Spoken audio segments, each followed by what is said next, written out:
ಸರಿ ಎಲ್ಲರ ಹತ್ರನೂ ಮಾತಾಡಿಸ್ಬಿಟ್ಟು ನಾನು ಕಾರ್ ಹತ್ಬೇಕಾಯ್ತು. ಬಂದ್ರು ಸಡನ್ ಆಗಿ. ಬಂದ್ಬಿಟ್ಟು ಯೂಟ್ಯೂಬರ್ ಮೇಲೆ ಬಿದ್ರು. ನಾನು ಅಲ್ಲೇ ನಿಂತಿದ್ದೆ.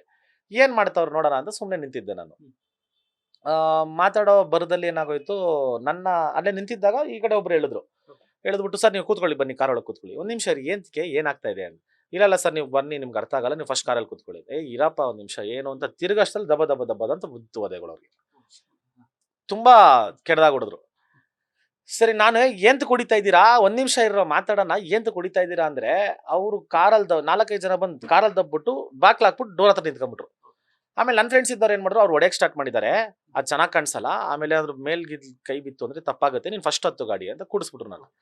ಸರಿ ಅಲ್ಲಿಂದ ಸ್ವಲ್ಪ ಮುಂದೆ ಹೋಗಿ ಆ ಕಡೆ ನಿಲ್ಸ್ಕೊಂಡು ನಾನು ತಿರಾ ಬಂದೆ. ಏನ್ ಮಾಡ್ತಾವ್ರು ನೋಡೋಣ ಅಂತ. ಆ ಏನು ತುಂಬಾ ಕೆಟ್ಟದಾಗ ಹೊಡೆದ್ರು ಸರ್ ಪಾಪ ಅವ್ರನ್ನ. ಅವ್ರೇನೋ ತುಳುಲ್ ಮಾತಾಡ್ತಾ ಇದ್ರು, ನನ್ಗೆ ಅದು ಅರ್ಥ ಆಗ್ಲಿಲ್ಲ. ಬಟ್ ಆದ್ರೆ ತುಂಬಾ ತೀರಾನೇ ಕೆಟ್ಟದಾಗ ಹೊಡೆದ್ರು. ನಾವು ಒಂದ್ 30 ಜನ ಇದ್ರೂನು ನಮ್ ಕೈಲಿ ಏನೂ ಮಾಡಕ್ ಆಗ್ದಿರೋ ಪರಿಸ್ಥಿತಿಯಲ್ಲಿ ನಿಂತ್ಕೊಂಡಿದ್ವಿ ನೆನ್ನೆ. ಯಾಕಂದ್ರೆ ನಾವ್ ಹೋಗಿರೋದು ಒಂದು ಒಳ್ಳೆ ವಿಷಯಕ್ಕೆ. ಆಮೇಲೆ ಇದು ಬಂದು ತುಂಬಾ ಸೆನ್ಸಿಟಿವ್ ಮ್ಯಾಟರ್. ಆಮೇಲೆ ಮೊದ್ಲೇ ನನ್ನ ಬಗ್ಗೆ ಅದು ಇದು ಅಂತಾರೆ. ಇನ್ನು ಅಲ್ಲೇನಾದ್ರೂ ಯಾರನ್ನ ಕೈ ಇಟ್ಟು ನಾವು ರಿವರ್ಟ್ ಆಗಿದ್ರೆ ವಾಪಸ್ಸು ತಿರ್ಗಾ ಕರ್ಕೊಂಡೋಗಿ ರೌಡಿ ಶೀಟ್ರು ಅದು ಇದು, ಆಮೇಲೆ ನನ್ನ ಜೊತೆಗೆ ಬಂದಿರೋರ್ಗೆಲ್ಲ ಪಾಪ ತೊಂದರೆ ಆಗಿರೋದು.